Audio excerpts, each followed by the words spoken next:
மிகப்பெரிய யாமறிந்த மொழிகளிலே தமிழ் மொழி போல் இனிதாவது எங்கும் காணோம் என்று சொன்னார் அல்லவா நம்முடைய எட்டயபுரத்து பாட்டன். தன்னை எரித்து தரனாக எரிந்து இருட்டும் உலகத்துக்கு தானே நெருப்பாகி வெளிச்சத்தை தந்தவன் அல்லவா. அவனுடைய தமிழை தூக்கி சுமக்கின்ற மன்றம். தமிழ் எங்கள் இளமைக்கு பால் என்ப தமிழங்கள் புகழ்மிக்க புலவருக்கு வேள் என்று சொல்வானே பாவேந்தன் பாரதிதாசனுடைய தமிழை மார்பிலும் தோளிலும் தூக்கி சுமக்கின்ற மன்றம் இந்த மன்றம். கதிர் விடித்து புலம்புவில கடல் குதித்து சூடாற்ற முதுமைமிகு நிலப்பரப்பின் முதற் பரப்பு தோன்றிவிட நதி வருமுன் மணல் தருமுன் நலமடர்த்த தமிழரங்கே பதி மதுரை பெரும்பளியில் பாண்டியர்கை பார்த்தவள் என்று சிலாகிப்பானே கவியரசு கண்ணதாசன். அவனுடைய மொழியை தூக்கி சுமக்கின்ற மன்றம் இந்த மன்றம். பொழுதளந்த நேரத்தினை புல்லறியும் பூமலர்ந்த நேரத்தினை வண்டறியும் பிறந்த நேரத்தினை தாயறிவாள் செந்தமிழே உன் பிறப்பை யார் அறிவார் என்று கேட்பார்கள் அல்லவா. இந்த தமிழை யார் தூக்கி சுமக்கிறார்கள்? தூக்கி சுமக்கின்ற முதன்மையான மன்றமாக வாணியம்பாடி முத்தமிழ் மன்றம் திகழ்வதே உள்ளபடியே நான் பெருமகிழ்ச்சியோடு நான் இந்த மன்றத்தை பாராட்டுகிறேன். ஒரு காலத்தில் பட்டிமன்றம் என்று சொன்னால் இலக்கியத்தில் சிறந்தது கம்பராமாயணமா சிலப்பதிகாரமா என்று நடத்துவார்கள். செய்நன்றி கொண்டிருக்கிற மகராக கும்பகர்ணனா கர்ணனா என்று பேசும் பட்டிமன்றம் இப்படி பல்வேறு இலக்கிய சுவைகளை பேசி கொண்டிருக்கிறது. சமூக பார்வையோடு குடும்ப பார்வையோடு அப்படியே அடுத்த கட்டத்தை நோக்கி நகர்ந்தது. இப்போது அற்புதமான ஒரு தலைப்பை முத்தமிழ் மன்றம் நமக்கு சமூக பார்வையோடு வழங்கியிருக்கிறது. மண்ணில் மகிழ்ச்சியாகவும் நிறைவாகவும் வாழ பெரிதும் துணை நிற்பது கற்பிக்கும் கல்வியே செய்விக்கும் பொருளே உய்விக்கும் அன்பே. ரொம்ப நீங்கள் பயந்துட வேணாம், எளிமையாக புரிஞ்சுக்கலாம். கல்வியா செல்வமா அன்பான்னு அர்த்தம், அவ்வளோதான். என்னமோ உய்விக்கும் கைவிக்கும்ன்றானே, இது என்ன பிரச்சனையாக இருக்குது அப்படின்னு நீங்கள் நினைக்க வேண்டாம், எளிமைப்படுத்தணும், அவ்வளோதான். நீங்கள் கல்வியா செல்வமா வீரமானு படம் எடுத்தாங்க. நம்ம வாணியம்பாடியில் இருக்கிறவர்கள் எல்லாம் அன்பு தான், வீரம் அப்புறம் வச்சுக்கலாம் அப்படின்னு முடிவு பண்ணிட்டாங்க. மணிகண்டன் இதுக்கு பலத்தை கைதட்டுறாருன்னா அதற்கு அந்த அணியில் அவர் பேசுகிறார், அன்பு அணியில். ஏறக்குறைய முக்கால்வாசி வெற்றி பெற்றதற்கு அத்தாட்சியாக அவர் கைதட்டி மகிழ்கிறார். அற்புதமான தலைப்பு மாத்திரமில்லை, 6 சிறந்த தமிழ் அறிஞர்கள் பெருமக்கள். நீங்கள் இந்த பக்கம் இருக்கிறார் புலவர் சீனி சம்பத் அவர்களும் புலவர் அருள் பிரகாசம் அவர்களும் நாடறிந்த நல்ல சொற்பொழிவாளர்கள். கல்வி இல்லைன்னா எதுவும் செய்ய முடியாது, அதில் எந்த மாற்று கருத்தும் இல்லை. அதைத்தான் வள்ளுவன் பேசுவான், அறிவுடையார் எல்லாம் உடையார். அறிவுடையவர்கள் யாரோ அவர்கள்தான் எல்லாவற்றுக்கும் தகுதி உடையவர்கள். நான் போரூரில் இருக்கிற மருத்துவக் கல்லூரியில் சொன்னேன், அறிவுடையார் எல்லாம் உடையார்னு. ஒரு பையன் சொன்னார், ராமசாமி உடையாரான்னு கேட்டான். அந்த உடையார் இல்லை, அது ஜாதியின் அடையாரம், இது அறிவின் அடையாரம். அறிவு அற்றம் காக்கும் கருவி என்று பேசுவான் வள்ளுவன். இன்னும் பேசிக்கிட்டே போகிறோம். தொட்டனை தூரும் மணற்கேணி மாந்தருக்கு கட்டணை தூரும் அறிவு, தோண்ட தோண்ட தறி வரும், படிக்க பிடிக்க அறிவு வரும். அறிவில்லாமல் ஏதாவது இருக்கா? கல்விதானே மூலதனம். என்னுடைய வாழ்க்கையினுடைய மூலதனம் எது? கல்விதானே, ஒரு அழியாத செல்வம். அந்த தலைப்பிலே 2 பெருமக்கள் பேச இருக்கிறார். அதற்கு பிறகு இப்போது அதிகமாக நான் ரொம்ப நேசிக்கிறது கல்வியை தான். இப்போதே நம்ம தீர்ப்பை சொல்லிவிட்டு புலவர் சீனி சம்பத்துக்கும் அருள் பிரகாசத்துக்கும் பச்சைக்கூடி காட்டிட்டு போயிடலாம். இந்த பக்கம் எங்கள் ஊர்லேருந்து வந்திருக்கிறார், அவருக்கு பதில் சொல்லி ஆகணும். நான் கல்வியினுடைய அழியா செல்வத்தை பற்றி பல உதாரணங்களை பல விஷயங்களை நாம் எடுத்து சொல்லலாம். 1 கோடி ரூபாய் உங்களுக்கு கொடுத்தால் என்ன செய்வீர்கள் என்று கேட்டார்கள்.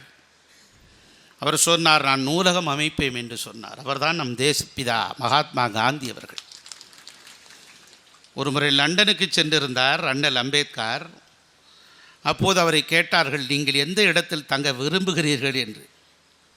உடனே சொன்னார், நூலகத்தின் அருகிலே தங்க விரும்புகிறேன், அப்போதுதான் நான் நூலகத்துக்கு அடிக்கடி சென்று படிக்க இயலும் என்று குறிப்பிட்டார். 1000 பூக்கள் மலரட்டும் என்று சொன்னானே மாசோத்து, அவன் சீனாவின் தந்தை சொன்னான், நீங்கள் அறிஞர்களை தத்துவஞானிகளை தெரிந்து கொள்ள வேண்டுமா, ஞானாசிரியர்களிடமிருந்து பாடம் கற்றுக்கொள்ள வேண்டுமா, நூலகங்களுக்கு செல்லுங்கள், விலை மதிக்க முடியாத அறிவை பெற்றுக்கொள்ளுங்கள் என்று சொன்னான். அதை போலத்தான் எங்கள் துப்பாக்கிகளை விட, தோட்டாக்களை விட, பீரங்கிகளை விட வலிமையான ஆயுதம் எதுவென்று கேட்டால் நூல்தான், கல்விதான் என்று சொன்னான் லெனின் அவர்கள். எவ்வளோ பெரிய விஷயம். ஒரு அறிவு ஒரு பெருகிக்கொண்டே இருக்கும். வாழ்க்கையில் எப்போவுமே நீங்கள் செய்ய வேண்டிய ஒன்றே ஒன்று தான், அறிவை பெருக்க வேண்டும், உடலை சுருக்க வேண்டும். என்னை மாதிரி மாற்றி பண்ணிடக்கூடாது. அமைச்சர் சரின்றார். ஏன்னா நாங்கள் அருகில் இருக்கிற போது நான் எது சாப்பிட்டாலும் பிடிங்க அவர் வச்சுக்கிடுவார், சாப்பிடக்கூடாது அப்படிம்பார். ரொம்ப எச்சரிக்கையோடு இருப்பார். ஒரு மனுஷனுக்கு வெற்றிக்கு 3 காரணிகள் வேண்டும் என்று ஒரு புத்தகம் பேசும். ஒன்று, முதல் படியே அறிவு தான், கல்வி தான். இந்த பக்கம் தராசு தட்டு ஏறிக்கிட்டே போகுது. ஏன்னா இந்த பக்கம் அவர் குடியாத்தத்துலேருந்து, ஆற்காடுலேருந்து, வேலூர்லேருந்து அவர் தான் ரொம்ப ஃபேமஸான இந்த பகுதி ஹீரோ. என்ன அமைச்சரே தலையா வாமான்றார். அந்த அளவுக்கு பேசக்கூடிய ஆற்றல் படைத்தது. அறிவில் அந்த அறிவு ஆற்றலை வளர்த்து கொண்டே இருக்க வேண்டும். அதுதான் ரொம்ப அடிப்படையான விஷயம். மேலை நாட்டு அறிஞன் பிரான்சிஸ் சொன்னான், யாருக்கும் புத்தகத்தை இலவசமாக தராதீர்கள், ஏனென்றால் யாரும் திருப்பி தர மாட்டார்கள். என்னுடைய நூல் நிலையம் முழுவதும் வைத்திருக்கிற புத்தகங்கள் நான் இலவசமாக பெற்றதுதான் என்று சொன்னான். அப்படியானால் அந்த நூலை பற்றி எவ்வளவு நேசித்திருப்பான். பெருந்தகை பேரறிஞர் அண்ணா அவர்களுடைய நினைவு தினம் நாளை அவர் சொன்னார், மருத்துவமனையிலே அவர் அறுவை சிகிச்சை செய்யப்படுகிற நேரம் அது. அந்த நேரத்தில் அவரிடத்திலே மருத்துவர், நாளை உங்களுக்கு அறுவை சிகிச்சை செய்ய நேரம் குறிக்கப்பட்டிருக்கிறது என்று சொன்னவுடன், நாளை மறுநாள் வைத்து கொள்ளலாமா என்று கேட்டார். என்ன அண்ணா அவர்களே, பயந்து விட்டீர்களா என்று மருத்துவர் மீண்டும் கேட்கிற போது அவர் சொன்னார், பயப்படவில்லை, நான் நூலை வாசித்து கொண்டிருக்கிறேன், பாதி முடிந்து விட்டது, இன்னும் பாதி பாக்கி இருக்கிறது. ஒருவேளை அறுவை சிகிச்சை செய்து என்னுடைய உடல் கூட்டிலிருந்து உயிர் பறவை பறந்து விட்டால் பாதி நூலை படிக்காமல் போய்விடக்கூடாதல்லவா, ஆகவே முழுவதுமாக படித்துவிட்ட பிறகு நீங்கள் அறுவை சிகிச்சை செய்து கொள்ளலாம் என்று சொன்னான் அந்த ஈடுகினை ஏற்ற தலைவர். எவ்வளோ பெரிய விஷயம். அதனால தான் 3 காரணிகளில் முதல் காரணியாக கல்வியை, அறிவை வைத்தான் அறிஞர்கள். 2வது காரணி உடல். உடலை எப்போதுமே நல்ல முறையில் பராமரிக்கணும். அதைத்தான் நம்முடைய டாக்டர், இங்கே 2 டாக்டர்கள் நூலை எழுதியிருக்கிறாங்க. அதுவும் டாக்டர் மகுடமுடி அவர்கள் அற்புதமான ஒரு நூலை, இதயத்தை காப்பது எப்படி என்று ஒரு நூலை அற்புதமாக வடிவமைத்து தந்திருக்கிறார். உடலை கட்டுக்கோப்பாக வைத்து கொள்ள வேண்டும். தொந்தி மரணத்தின் தந்தி. மணிகண்டனாலும் அந்த வகையில் எங்களுக்கு தந்தி வந்திருக்கு. எச்சரிக்கையாக இருக்கணும், தொந்தி வரக்கூடாது. உடலில் ஆரோக்கியமாக இருக்க வேண்டும். 3வது காரணியாக அவன் எதை வைத்திருக்கிறான் என்று சொன்னால் மனம். மனம் என்பது எப்போதுமே சந்தேகப்பட்டு கொண்டே இருக்கும், மாறுபட்டு கொண்டே இருக்கும். அதை ஒருமுகப்படுத்துவது. ஆக கல்வியையும் உடலையும் மனதையும் ஒரு சீராக எவன் பராமரிக்கிறானோ, எவன் ஒருவன் அதிலே ஆளுமைத்தனத்தோடு இருக்கிறானோ அவனுங்க வெற்றியாளர் என்று சொல்கிறார்கள். எனக்கு தெரிஞ்சு 3ஐயும் சரிசமமாக சரியாக பராமரிக்கிறவர் உங்கள் ஊர் மண்ணின் மைந்தன் அமைச்சர் கேசி வீரமணி தான். ஆமாம். ஆக அதைத்தான் இங்கே கல்வியினுடைய முதல் படியாக, தலைப்பிலே முதல் படியாக இங்கே எடுத்து சொல்லியிருக்கிறார்கள். ஆக கல்விக்குத்தான் அதிக மதிப்பெண் மாதிரி தெரியுது. இருந்தாலும் மற்றவர்களுக்கும் அந்த வாய்ப்பு தர வேண்டும் அல்லவா. என்னுடைய முதல் அடியாக ஒரு பட்டிமன்றத்தை தொடக்கி வைக்கிற போது இந்த 3 அணிகளில் இருக்கிற அறிஞர் பெருமக்கள் பேச இருக்கிறார்கள். அது குறித்தான ஒரு சின்ன ஆய்வுகளை நான் செய்து தொடக்கி வைக்கிறேன். கல்வி குறித்தான ஆய்வை நான் படிக்கிற போது, எழுதுகிற போது வியந்து போய் நின்றேன். இங்கே பக்கம் இருக்கிற ஒரு பெரிய பெரும் பேராசிரியர், எங்கள் பகுதியில், விருதுநகர் பகுதியில் ஆசிரியராக, பேராசிரியராக பணியாற்றியவர். அவர் இரவும் எந்த பேசாத இரவே இல்லை என்கிற அளவிற்கு பெருமை கிடைத்தவர்.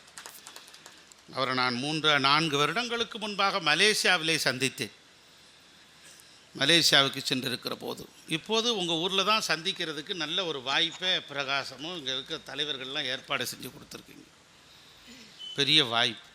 அதான் நான் சொன்னேன், வெளிநாட்டில் தான் உங்களை சந்திக்க முடியுமான்னு கேட்டேன். அவ்வளோ பெரிய அறிஞர். அதுக்கு பக்கத்தில் நம்முடைய அருமை சகோதரி மலர்விழி, அற்புதமாக பேசக்கூடியவர். அவர்கள் செல்வம், தலைப்பு என்னவென்று கேட்டால் நம்முடைய செய்விக்கும் பொருளே என்று பற்றி பேச இருக்கிறார். செல்வம் இல்லாவிட்டால் என்ன, ஒரு பொருள் இல்லாதவரையும் பொருளாக செய்வது இல்லை பொருள் அப்படின்னு சொல்லுவான் வள்ளுவன், பேசுவான். ஒன்றும் இல்லாதவனை கூட ஒரு பொருள் இருந்தால் அவனை பெரியாள்னு சொல்கிறது இந்த உலகம். அப்படிப்பட்டவர்கள் பொருள் இருந்தால் எப்படிப்பட்டதாக இருக்கும்? பொருள்தான் முதன்மையானதாக கருதுகிற இந்த உலகம் மாறிக்கொண்டிருக்கிறது. அழியாத செல்வம் என்று அதைத்தான் கருதி கொண்டிருக்கிறது. ஒருவர் 2000 ரூபாய் புது நோட்டை எடுத்து காட்டினார். பெரிய கூட்டம், அநேகமாக முத்தமிழ் மன்ற வாணியம்பாடியில் கூடியிருக்கக்கூடிய இதே அளவு கூட்டம்தான் அங்கேயும் கூடியிருந்தது. 2000 ரூபாய் தாளை எடுத்து காட்டி இது யாருக்கு வேணும்னு கேட்டாங்க. இருப்பது ஒரே ரூபாய் 2000 தாள். எல்லோரும் தன்னிடம் இருக்கிற 2 கையையும் தூக்கி எனக்கு வேண்டும் என்று சொன்னார்கள். இருப்பதோ ஒன்று, கேட்பதோ அனைவரும். என்ன செய்வது என்று யோசித்து பார்த்து அந்த 2000 ரூபாய் தாளை கசக்கி இப்போது இது யாருக்கு வேண்டும் என்று கேட்டார். அப்போதும் எல்லோரும் எனக்கு வேண்டும் எனக்கு வேண்டும் என்று கேட்டார்கள். என்னடா இது, இருப்பது ஒன்று எல்லாருக்கும் எப்படி தர முடியும்னு சொல்லி பக்கத்தில் இருக்கக்கூடிய இடத்துல இறங்கி போய் சேத்துல சகதியில் அதை புரட்டி எடுத்து இப்போ இந்த 2000 ரூபாய் தாள் யாருக்கு வேணும்னு கேட்டான். அப்பையும் எல்லாரும் எனக்கு வேணும் எனக்கு வேணும்னா. அப்போ தான் இவனுக்கு ஒரு உண்மை புரிந்தது.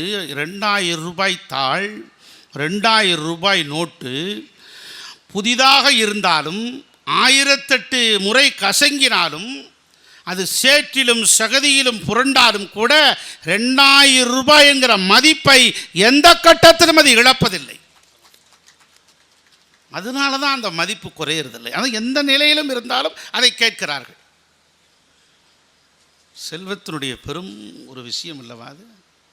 இன்றைக்கு உலகத்திலே பெரிய பணக்காரன் பில்கேட்ஸ் ஒரு முறை சொன்னார் தன்னுடைய வாழ்க்கை வரலாற்று புத்தகத்தில், நான் வேலையை இழந்து நின்றேன், மிகவும் துயரத்தோடும் துன்பத்தோடும் என்னுடைய வாழ்க்கை படகை செலுத்தி கொண்டிருந்தேன். ஒரு முறை நான் நியூயார்க் வீதிகளில் ரயில் நிலையத்தில் அமைதியாக நான் வெறிச்சோடி போய் உட்கார்ந்திருக்கிற போது அன்றே நாளிதழில் வாசித்தால் நன்றாக இருக்குமே என்று கருதி நாளிதழை வாங்கலாம் என்று நாளிதழ் கடை விற்று கொண்டிருக்கிற ஒரு கருப்பினச் சிறுவனின் அருகில் சென்றேன். அப்போதுதான் என் பாக்கெட்டை தட்டி பார்த்தால் பணம் இல்லை. நிலைமையை அறிந்த அந்த அன்பு பிடிந்திருக்கிற அந்த கருப்பினச் சிறுவன் நாளிதழை கொடுத்து வைத்து கொள்ளுங்கள் என்று சொன்னான். தம்பி, என்னிடத்திலே பணம் இல்லையே என்று சொன்னான். பரவாயில்லை ஐயா, வைத்து கொள்ளுங்கள் என்று சொன்னான். அவர் படித்து விட்ட பிறகு ஒரு 3 மாதம் 3.5 மாதம் உருண்டோடி விட்டது. 3.5 மாதம் உருண்டோடியதற்கு பிறகு அதே நியூயார்க்குக்கு சென்று ரயில் நிலையத்திற்கு சென்ற போது பழைய கதையே தொடர்ந்தது. மீண்டும் ஒரு நாளிதழ் வாங்கலாம் என்றால் பணம் இல்லை. கருப்பினச் சிறுவன் சிரித்து கொண்டே தந்தான். இல்லை வேண்டாம், ஏற்கனவே கடந்த முறை வாங்கியதற்கு நான் பணம் தரவில்லை, இப்போதும் வேண்டாம் என்று சென்று சொன்னபோது கருப்பினச் சிறுவன் சொன்னான், லாபத்திலிருந்து தருகிறேன், வைத்து கொள்ளுங்கள், பரவாயில்லை, எனக்கு ஒன்றும் நட்டமில்லை என்று சொன்னான். அதை பெற்றுக்கொண்டான் பில்கேட்ஸ். படித்து விட்டதற்கு பிறகு காலம் உருண்டோடி விட்டது. இரவு பகல் கடந்து விட்டது. அஸ்தமனம் உதயமெல்லாம் கடந்து உருண்டோடி விட்டது. 19 ஆண்டுகள் கழித்து உலகத்தின் பெரும்பணக்காரர் என்கிற நிலையை தொட்டு நின்றார் பில்கேட்ஸ்.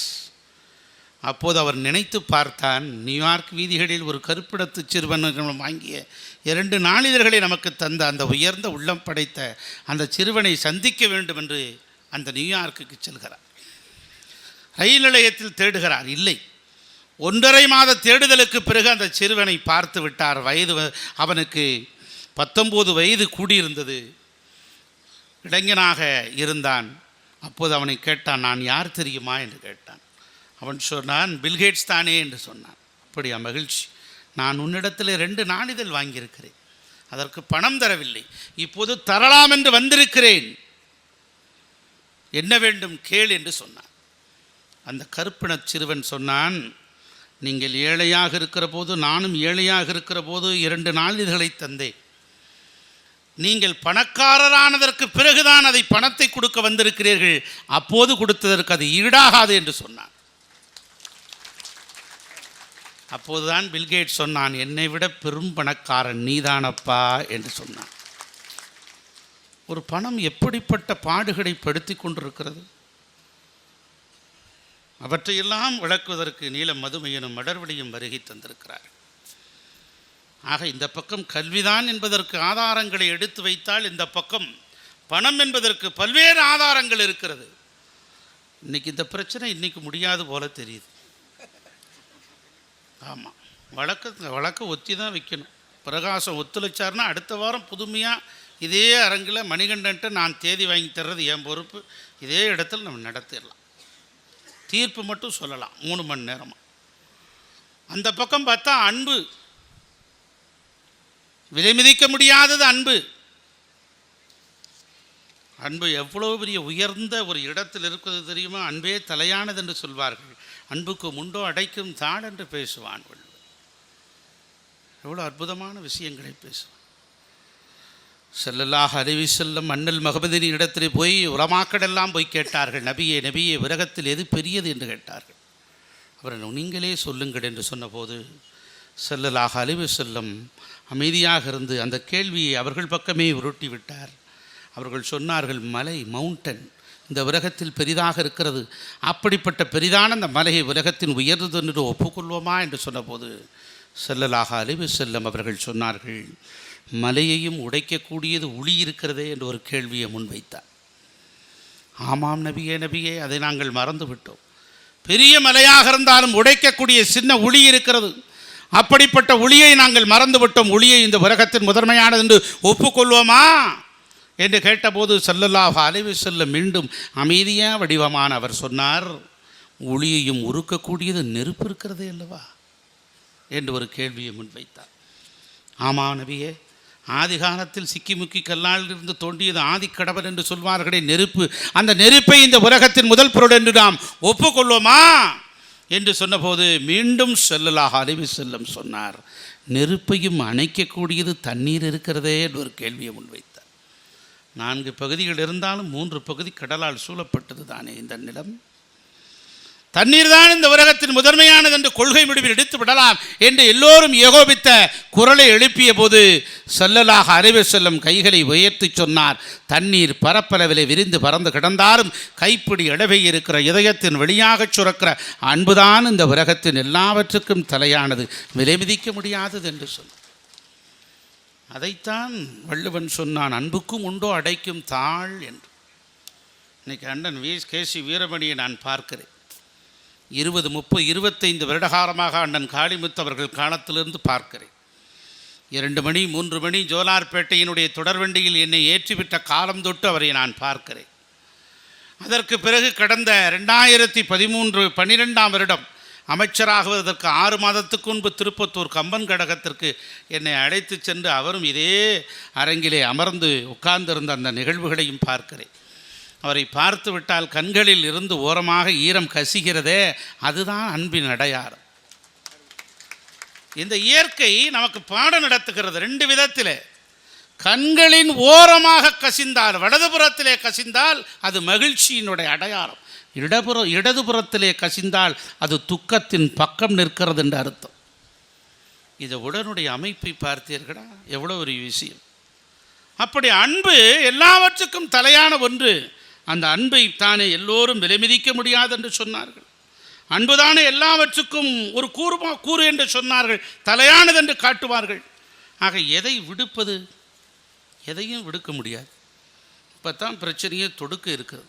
3 தமிழறிஞர்கள் பேசியதற்கு பிறகு அவருடைய கருத்துக்களையெல்லாம் ஆராய்ந்து அதற்கு பிறகுதான் இந்த நீதிமன்றம் ஒரு நிலைக்கு வர முடியும்.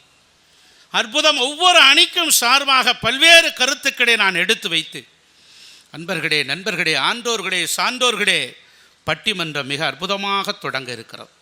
கிராமத்தில் தான் சொல்லுவாங்க, கிராமத்தில் சாமி ஆடுகிற போது மேலே அடிக்கத்தான் ஆடுவாங்க. நீங்கள் கை தட்டத்தான் இந்த சாமியெல்லாம் நல்லா ஆடும். பார்த்தீங்களா?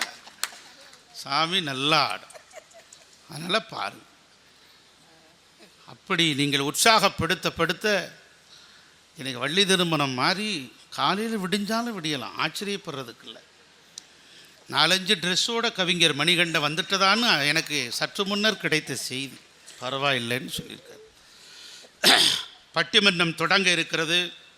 உங்களுடைய சார்பிலே முதலில் கற்பிக்கும் கல்வியே என்கிற அணியின் சார்பாக அருமைக்குரிய புலவர் சீனி சம்பத் நாடறிந்த நல்ல தமிழ் பேச்சாளர், அருமையாக பாடுவார். அதுதான் பெரிய விஷயம். என்னெல்லாம் நான்லாம் பாடணுன்னா நிப்பாட்டுன்றான். பாடல் எழுதியிருக்கேன் திரைப்படத்து, பாடுறது ரொம்ப கஷ்டம். அப்படி பாடக்கூடியவர் வேலூர் பகுதிகளில், ஆரணி பகுதிகளில், ஆற்காடு பகுதிகளில், குடியாத்தம் பகுதிகளில் போன்ற பகுதிகளெல்லாம் இவர் தான் சிவகார்த்திகேயன், அந்த அளவுக்கு ஃபேமஸான. அப்போ கீர்த்தி சுரேஷ் யாருன்னு கேட்காதீங்க, அது நீங்கள் மணிகண்ட நம்பர் தர்றேன், தனியாக கேட்டுக்கணும். ஆமாம். ஆக அப்படிப்பட்டவர் உங்கள் சார்பிலே பட்டிமன்றத்தை தொடங்க இருக்கிறார். வாழ்த்து விடைபெறுகிறேன். நன்றி, வணக்கம். 3 அணிகளிலும் பேச வருகை தந்திருக்கின்ற அறிஞர் பெருமக்களே மற்றும் இந்த நிகழ்ச்சியினுடைய நிகழ்ச்சி கொடையாளர்களே, அறக்கட்டளையினுடைய தலைவர் சுரேஷ் அவர்களே, துணைத் தலைவர் நாகராஜன் அவர்களே, வழக்குரைஞர் என்னுடைய அன்பிற்கும் மரியாதைக்கும் உரிய வரதராசனார் ஐயா அவர்களே மற்றும் அதனுடைய இதர பொறுப்பாளர்களே, அதே போல் முத்தமிழ் மன்றத்தினுடைய தலைவர் வெங்கடேஸ்வர் அவர்களே, செயலாளர் என்னுடைய உடன்பிரவாத அருமை சகோதரர் திரு பிரகாசம் அவர்களே, இணைச் செயலாளர் நாகேந்திரகுமார், சண்முகம் அவர்களே, உறுப்பினர்களே, மிக திரளாக குழுமியிருக்கின்ற பெரியவர்களே, தாய்மார்களே, சொற்சுவை பொருட்சுவை அனைத்தையும் கூட்டி சுந்தர தமிழில் இந்த நிகழ்ச்சியெல்லாம் ஒருங்கிணைத்து வழங்கி கொண்டிருக்கின்ற டாக்டர் அவர்களே மற்றும் அன்பிற்கினிய சகோதரர் கோடீஸ்வரன் அவர்களே, பெரியவர்களே, தாய்மார்களே, நண்பர்களே, அனைவருக்கும் இந்த இரவு நேர ஈரவணக்கத்தை நான் பணிவோடு உங்கள் பாதங்களில் சமர்ப்பிக்கிறேன். இன்றைக்கு ஒரு அற்புதமான தலைப்பு, மனித மனதில் மகிழ்ச்சியையும் மன நிறைவையும் உண்டாக்குவது எது? நீளமாக சொல்ல தேவையில்லை, கல்வியா செல்வமா அன்பா என்பதுதான் இந்த அரங்கினுடைய விவாத பொருள். இதில் கல்வியே என்ற அணியினுடைய பேச்சாளராக இங்கே என்னை தேர்வு செய்தமைக்காக முத்தமிழ் மன்ற அறக்கட்டளைக்கும் முத்தமிழ் மன்றத்தாருக்கு அவருடைய பணிவார்ந்த வணக்கத்தையும் நன்றியையும் முதலிலே தெரிவித்துக் கொள்கிறேன். ஏனென்று கேட்டால், முத்தமிழ் மன்றத்திலே ஒரு பேச்சாளர் பேசுகிறார் என்று சொன்னால் அவர் கற்றுணர்ந்து அடங்கிய அறிஞருள் ஒருவராக அங்கீகாரம் செய்யப்பட்டார் என்பது பொருள். ஆகவே அப்படிப்பட்ட அங்கீகாரத்தை வழங்கக்கூடிய ஒவ்வொரு சிறு செயலையும் மிகுந்த கவனத்தோடு பாருங்கள், நமக்கெல்லாம் சிக்கன் குனியாவோ டெங்குவோ வந்துவிடக்கூடாது என்ற எண்ணத்தோடு கொசு மருந்தை அடித்து நம்மை எல்லாம் சுகாதாரமாக வைத்திருக்க பாடுபடுகிற ஒரு இலக்கிய அமைப்பு தமிழ்நாட்டிலே வேறு எங்காவது பார்க்க முடியுமா? கொரோனா வைரஸ் கூட வராது, அது கூட வராது. ஆகவே இன்றைக்கு தமிழ்நாட்டிலே மிகச்சிறந்த தமிழ் அமைப்பாக முதற் சங்கம் பார்த்ததில்லை, 2ஆம் சங்கம் பார்த்ததில்லை, 3ஆம் சங்கமும் பார்த்ததில்லை, பாண்டித்துரையார் நிறுவிய 4ஆம் தமிழ்ச்சங்கமும் பார்த்ததில்லை. ஆனால் வாணியம்பாடி முத்தமிழ் மன்றம் என்னுடைய மனதில் 5ஆம் தமிழ்ச்சங்கமாக என் மனதிலே தோன்றுகிறது. அது சரி என்று சொன்னால் நீங்கள் பலத்த கரவொலி எழுப்பலாம். ஆகவே 5ஆம் தமிழ்ச்சங்கத்திலே இன்றைக்கு இனியதொரு கருத்தரங்கம். அதிலே கல்வியா செல்வமா வீரமா? கல்விதான் என்பதற்கு எந்த விதமான தடையுமே இல்லை என்பது என்னுடைய கருத்து. இந்திய நாட்டினுடைய ஜனாதிபதி ஒருவர் அரேபியாவுக்கு போகிறார். அரேபிய இளவரசர் பொதுவாக அமெரிக்க ஜனாதிபதியே வந்தாலும் கூட விமான நிலையத்துக்கு வரவேற்க மாட்டார். ஆனால் அந்த அரேபிய இளவரசர் விமான நிலையத்துக்கு வந்தது மட்டுமல்ல, இந்திய குடியரசுத் தலைவர் வீற்றிருக்கின்ற அந்த விமானத்தின் உள்ளேயே சென்று அவரை கைத்தாங்கலாக பிடித்து அழைத்து கொண்டு வருகிறார். யார் அவர் என்று கேட்டால், இந்திய குடியரசுத் தலைவர்களிலேயே மிகுந்த வயதிலே முதிர்ந்த பிராயத்திலே குடியரசுத் தலைவராக தேர்வு செய்யப்பட்ட டாக்டர் சங்கர் தயாள் சர்மா என்பதுதான் அந்த குடியரசுத் தலைவர். அவரிடத்திலே நிருபர்கள் எல்லாம் அந்த அரேபிய இளவரசரிடத்திலே கேட்கிறார்கள், என்ன நீங்கள் வழக்கமாக விமான நிலையமே வருவது மரபில்லையே, வந்தது மட்டுமல்லாம் விமானத்திற்கு உள்ளேயே சென்று கூட நீங்கள் அவரை அழைத்து வருகிறீர்கள் என்று சொன்னால் இதில் என்ன சிறப்பு இருக்கிறது என்று கேட்டவுடனே அரேபிய இளவரசர் சொன்னார், நான் இந்தியாவிலே பூனாவிலே நான் படித்த காலத்தில் என்னுடைய பேராசிரியராக இருந்து எனக்கு பண்பு நலன்கள், கல்வியோடு பண்பு நலன்களையும் ஊட்டி வளர்த்தவர் டாக்டர் சங்கர் தயாள் சர்மா. ஆகவே அவரை போய் நான் விமானத்துக்கு உள்ளேயே சென்று அழைத்து வந்ததன் மூலம் நான் மன நிறைவும் மன மகிழ்ச்சியும் பெற்றேன். என்னை கண்டதும் அவருக்கும் மகிழ்ச்சியும் உண்டாயிற்று, மன நிறைவும் உண்டாயிற்று. இந்த அரேபிய இளவரசர் சொல்லுகிறார் என்றால், மகிழ்ச்சி கற்பித்த கல்வி மாணவனுக்கும் மன நிறைவை தருகிறது, ஆசிரியருக்கும் தருகிறது. இன்னொருவர் ராமேஸ்வரத்திலே பிறந்தவர். வீடு வீடாக பேப்பர் போட்டு கொண்டிருந்தார். பிற்காலத்தில் அவர் பேப்பராக அவர் பெயரை போட ஆரம்பித்தார். அவரிடத்திலே அவர் பாரத ரத்னா விருது வாங்குகிறார். டெல்லிக்கு போகிறார். போகிற போது யாரை அழைத்து கொண்டு போனார்? தன்னுடைய குடும்பத்தாரையா? இல்லை. ஊர் பெரியவர்களையா? இல்லை. யாரை அழைத்து கொண்டு போனார் என்று கேட்டால், தனக்கு இளமையிலே பாடம் சொல்லிக் கொடுத்த ஆசிரியர்களை தன்னோடு அழைத்து கொண்டு போனார். அவர் பாரத ரத்னா விருது வாங்குகிற போது ஒவ்வொரு ஆசிரியனுடைய மனமும் எப்படி மகிழ்ச்சியால் குதூகலித்திருக்கும், எப்படி மன நிறைவால் நிறைவடைந்திருக்கும் என்பதை உங்கள் கற்பனைக்கே விட்டு விடுகிறேன். இது போல அடுக்கிக் கொண்டே போகலாம். டாக்டர் நம்முடைய சக்கரவர்த்தி ராஜகோபாலாச்சாரி அவரை எடுத்துக்கொள்ளுங்கள்.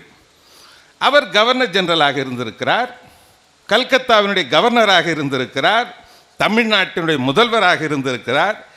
எல்லாம் இருந்தாலும் உங்களுக்கு மன நிறைவை தந்தது எது என்று கேட்டார்கள். அதற்கு சக்கரவர்த்தி ராஜகோபாலாச்சாரியார் என்று சொல்லப்படுகிற மூதறிஞர் ராஜாஜி சொன்ன பதில், நான் அரசியலில் வகித்த எந்த பதவியும் எனக்கு மகிழ்ச்சியோ மன நிறைவோ தந்ததில்லை. மக்கள் மனதிலே பண்பு நலன்களை வளர்க்கக்கூடிய வியாசர் விருந்து என்ற மகாபாரதத்தையும் சக்கரவர்த்தி திருமகன் என்று சொல்லப்படுகிற ராமாயணத்தையும், அந்த 2 நூல்களை எழுதியதுதான் எனக்கு மகிழ்ச்சியும் மன நிறைவையும் தந்தது என்று கூறுகிறார் என்றால், நான் மிகப்பெரிய 3 சான்றுகளை நான் இந்த இடத்தில் வைத்திருக்கிறேன்.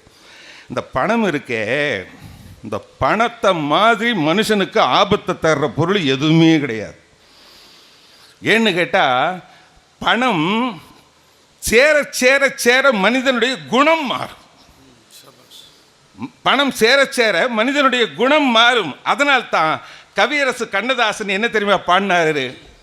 சொந்தமில்லை பந்தமில்லை ஏறி மீதிக்கும், தோள் மீது ஏறி நின்று காதை கடிக்கும், பல கோடி சேர்த்தாலும் மேலும் நினைக்கும், படுபாவி என்ற பேரை கொடுக்கும், காசு என்ற சொல்லின் பொருள் குற்றம் என்பது, காசு வர ஓடிவிடும் சுற்றம் என்பது, நாணயம் என்றால் அதன் பேர் நேர்மை என்பது, நல்லவர்க்கு காசு பணம் தேவையற்றது, பணத்தாலே நல்ல உள்ளம் பேயானது, குணத்தாலே அது மீண்டும் தாயானது.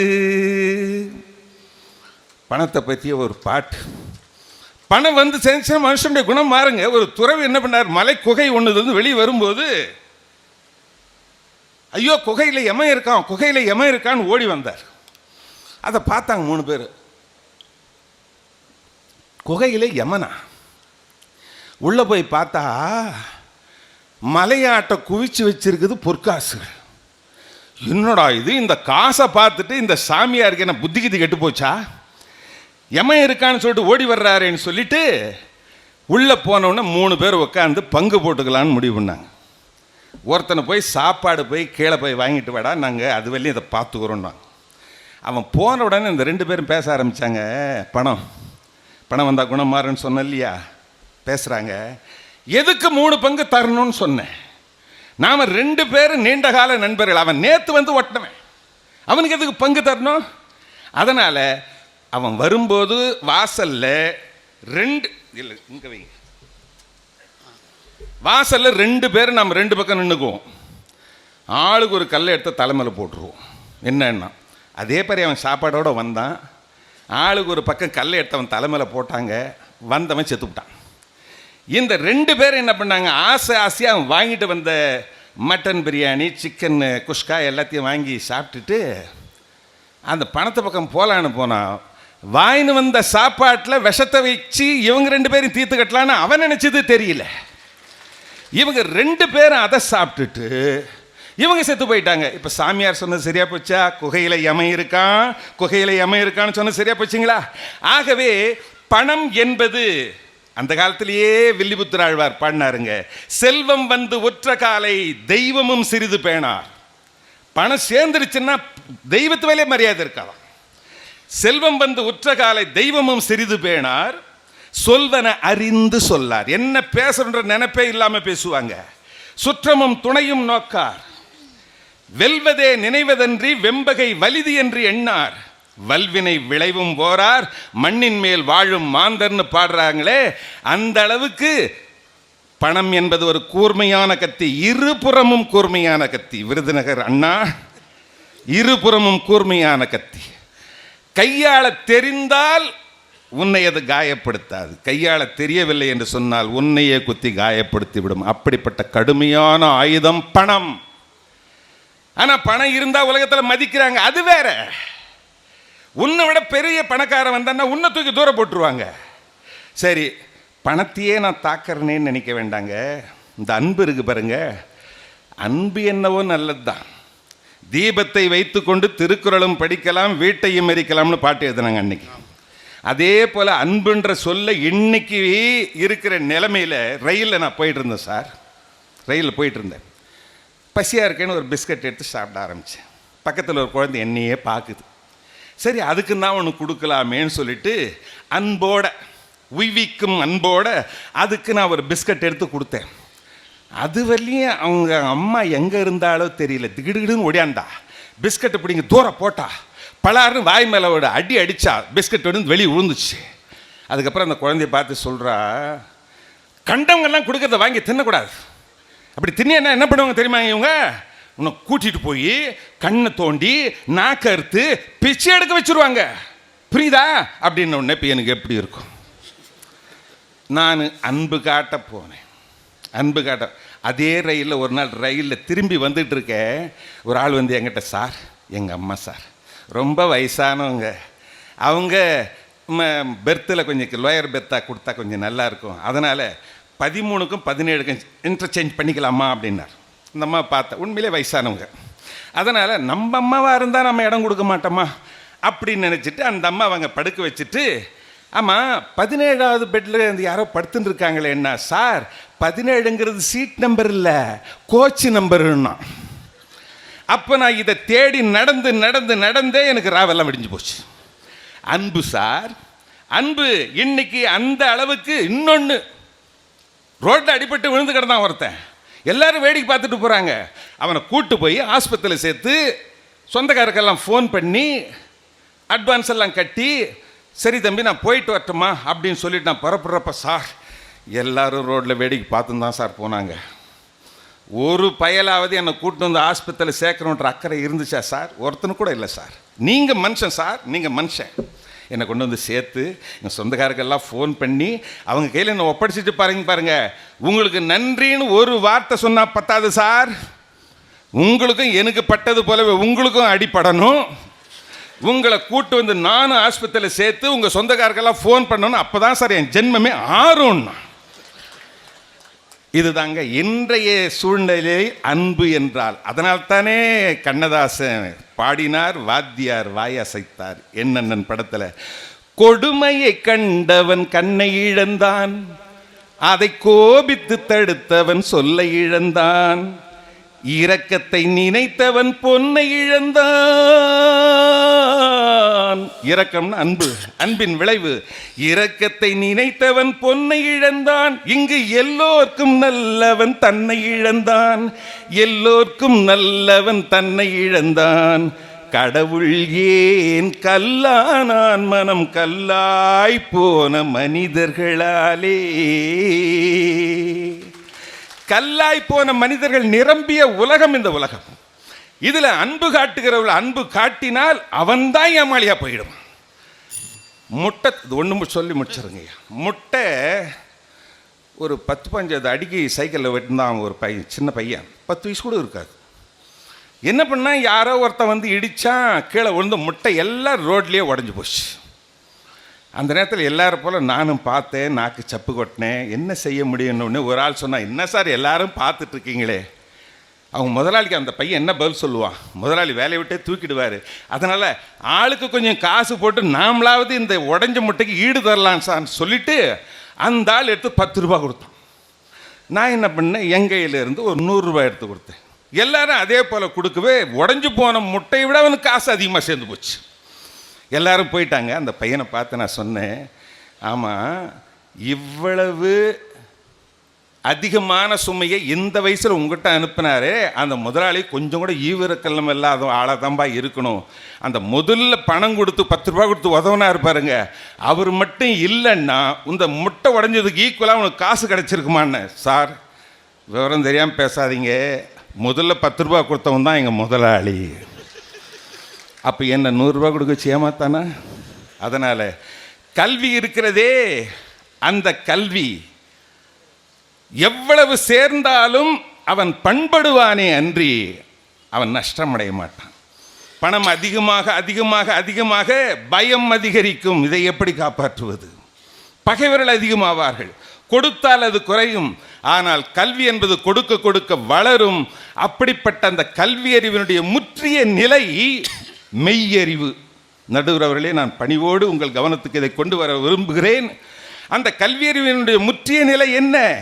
ஊரார் சதம் அல்ல, உற்றார் சதம் அல்ல, உற்று பெற்ற பேரும் சதமல்ல, பெண்டிர் சதமல்ல, பிள்ளைகளும் இத்தேசத்திலே யாரும் சதமல்ல, நின் தாழ் சதம் கட்சி ஏகம்பனே என்று மனைவி, மக்கள், சொந்தம், பந்தம், சுற்றம் எல்லாவற்றையுமே ஒதுக்கிவிட்டு மெய்யறிவு என்ற ஒன்றை தான் பெற்ற கல்வியின் மூலம், ஞானத்தின் மூலம் பெறுகிறானே, அப்போது கிடைக்கின்ற மகிழ்ச்சி, அப்போது கிடைக்கின்ற பேரின்பம் அதற்கு நிகராக இந்த உலகிலே எதுவும் இல்லை. இதற்கு ஆதாரம் கல்வி என்கிற காரணத்தால் கல்விக்கே தாங்கள் தீர்ப்பளிப்பீர்கள் என்கிற நம்பிக்கையோடு இதுகாரம் இருந்து கேட்ட உங்கள் அனைவருக்கும் பணிவார்ந்த வணக்கத்தோடு நன்றி கூறி விடைபெறுகிறேன். வணக்கம். திரைப்பட தயாரிப்பாளருக்கு இவர் பாடுகிற விஷயம் இன்னும் தெரியவில்லை போல தெரிகிறது. நல்ல கருத்துக்களை எடுத்து சொன்னார். கல்வி என்பது விதைத்தவன் உறங்கினாலும் விதைகள் உறங்குவதில்லை, அது முளைத்து எழுந்துவிடும். அதை போலத்தான் கல்வி. 3 செய்திகளை இந்த அவையிலே பதிவு செய்தார். மெய்யறிவு என்கிற ஒன்றும், ராஜாஜி அவர்கள் தான் உச்சபட்ச பதவியிலே அதிகாரத்தில் இருந்தாலும் கூட அவற்றால் நான் மகிழவில்லை, 2 நூல்கள் எழுதியதை வைத்துத்தான் நான் மகிழ்ச்சி அடைகிறேன் என்று சொன்ன செய்தியும், சங்கர்தயாள் சர்மாவை அரேபியாவினுடைய இளவரசர் வரவேற்ற அந்த செய்தியையும் சொல்லுகிற அந்த பாங்கையும் மிக அற்புதமான ஒரு கருத்தாக இந்த நீதிமன்றம் பதிவு செய்கிறது.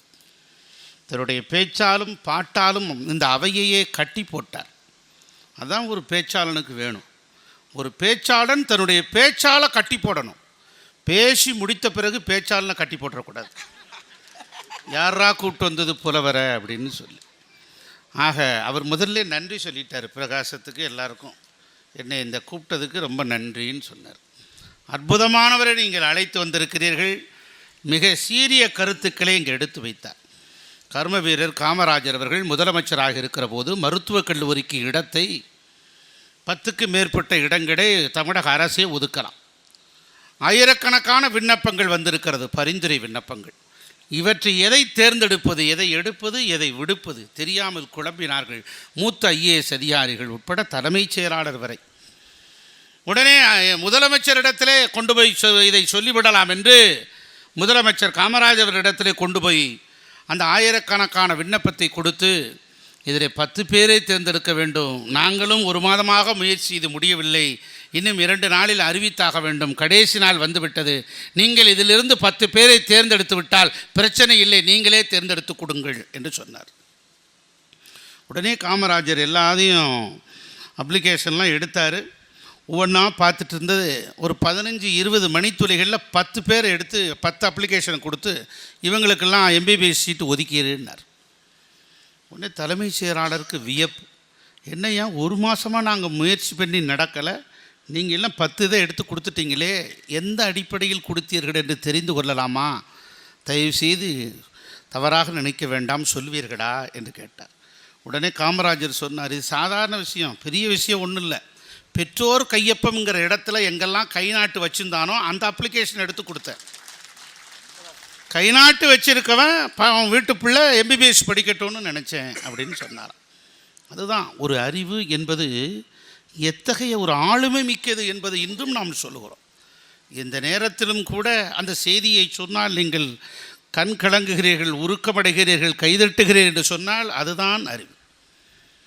எவ்வளோ பெரிய விஷயத்தை மிக அற்புதமாக கொஞ்சம் கொஞ்சமாக எடுத்து வைத்தார். உள்ளபடியே அற்புதமான செய்திகளை சொன்ன புரவர் சி.டி. சம்பத் அவருக்கு வாழ்த்துகிறேன். நம்முடைய அதற்கு பிறகு கல்விக்கு பிறகு செல்வெல்லாம் ரொம்ப அவரே சொன்னார், செல்வெல்லாம் அதிகமாக போக போக தலகால் புரியாது, ஓவராக ஆடுவான், பணம் கூட என்ன ஆகும் அப்படிங்கிற விஷயத்திலாம் சொன்னார். பணம் கூடுறவங்க பட்டியல் அவர் கையில் வச்சுருப்பாரான்னு தெரியல. ஆக அதனுடைய அனுபவத்தை இங்கே எடுத்து வைத்தார். நம்ம ஐயா நீலம் மதுமையன் அவர் நினச்சிக்கிட்டே இருக்கார், யானைக்கு ஒரு காலம் வந்தால் பூனைக்கு ஒரு காலம் வராமையாக போகும், கிராமத்தில் சொல்லுவாங்க. அது கூட நான் ஒரு முறை யோசித்து பார்க்குற போது தான் தெரிஞ்சது, யானைக்கு ஒரு காலம் வந்தால் பூனைக்கு ஒரு காலம் வரும்னு ஏன் சொன்னான்னா, அந்த காலத்து மன்னன் யானைப்படை வச்சுருந்தான், இந்த காலத்து முதலமைச்சர் பூனைப்படை வச்சுருக்கான், அதனால தான் சொன்னான்னு சொன்னான். ஆக நம்ம அறிஞர்கள் சாதாரண அறிஞர்கள் இல்லை. செல்வம் என்பது எத்தகைய ஒரு விஷயத்தையும் ஊடுருவி சொல்லக்கூடிய ஒன்றாக அமைந்து நிற்கிறது.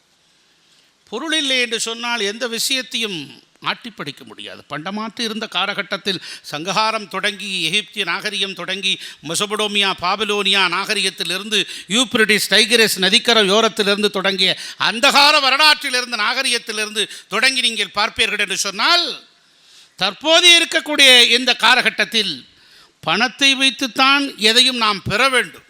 நிலம் வாங்க வேண்டுமா, இடம் வாங்க வேண்டுமா, நகை வாங்க வேண்டுமா, உணவு வாங்க வேண்டுமா, எல்லாவற்றுக்கும் அடிப்படை தேவை பணம். அது இல்லாவிட்டால் என்ன செய்ய முடியும்? அதை விளக்க வருகிறார் அருமைக்குரிய புலவர் நீலம் மதுமையன் அவர்கள். உங்கள் சார்பிலே அவரை அழைக்கிறேன்.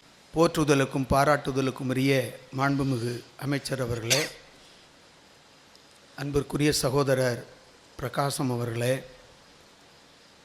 இந்த பட்டிமன்றத்தில் பாங்கறிந்து தீர்ப்பு வழங்க இருக்கின்ற வைகை நதி போல் தமிழை வற்றாமல்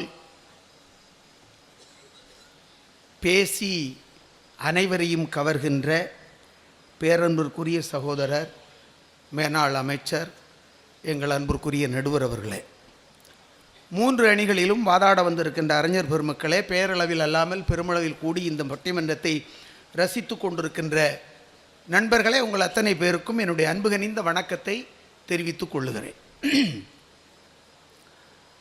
தலைப்பை பேச வேண்டாம்னு சொன்னார். ஏன்னா தலைப்பில் தான் விஷயமே இருக்குது. அதனால் என் அன்பிற்குரிய சகோதரர் சி.டி. சம்பத் அவர் என்ன சொன்னார், அதெல்லாம் ஒன்றும் வேண்டாம், கல்வியா பொருளா அன்பா அப்படி பார்த்தா போதும், அப்படி பார்க்கக்கூடாது. மண்ணில் மகிழ்ச்சியாகவும் மன நிறைவாகவும் வாழ பெரிதும் தேவைப்படுவது எது என்பது கேள்வி. அதில் எங்களை எதுக்கு நடுவில் வச்சாங்க?